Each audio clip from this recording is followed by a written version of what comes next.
क्या सच में ये पृथ्वी शेषनाग के फन पर धारण है? कई धार्मिक ग्रंथों में ऐसा वर्णन मिलता है कि धरती शेषनाग के फन पर टिकी हुई है। और इस प्रसंग का वर्णन महाभारत के आदि पर्व काल में भी मिलता है, जिसके अनुसार एक बार शेषनाग ने पृथ्वी को अपने फन पर धारण किया था और तब से आज तक यह पृथ्वी शेषनाग के फन पर ही टिकी हुई है। लेकिन क्या किसी को ये पता है कि आखिर शेषनाग ने पृथ्वी को अपने फनों पर धारण क्यों किया था? अगर आप नहीं जानते तो आइए जाने इसके बारे में विस्तार से। महाभारत की इस कथा के अनुसार ब्रह्मा जी के 6 मानस पुत्र थे, जिनमें से एक मरीचि थे।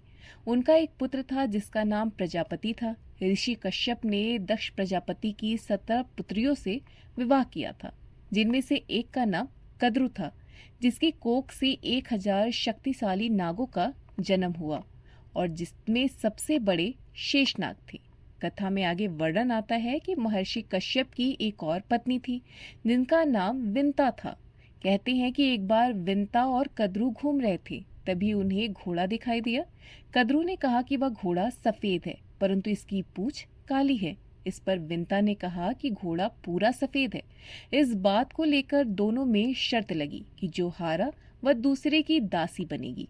उस घोड़े को देखने के लिए अगला दिन तय हुआ। घर आकर कद्रु ने शर्त हारने के डर से अपने सर्व पुत्रों को कहा कि वे उस घोड़े की पूंछ में चिपककर काली पूंछ का आकार ले ले।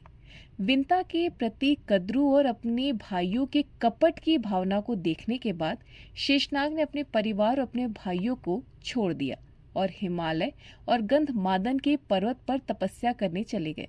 वे सिर्फ हवा के सहारे जीवन यापन करने लगे और अपनी इंद्रियों पर काबू पाने के लिए ध्यान करने लगे।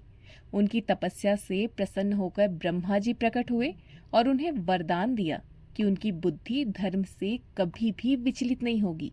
साथ ही ब्रह्मा जी ने शेषनाग को यह भी कहा कि यह पृथ्वी पहाड़ और नदियों के कारण हमेशा हिलती रहती है।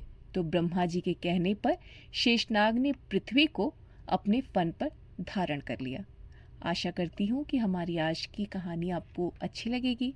ऐसी तमाम कहानी और अनसुनी बातों को जानने के लिए जुड़े रहिए हमारे साथ और प्रेम से बोलिए राधे राधे।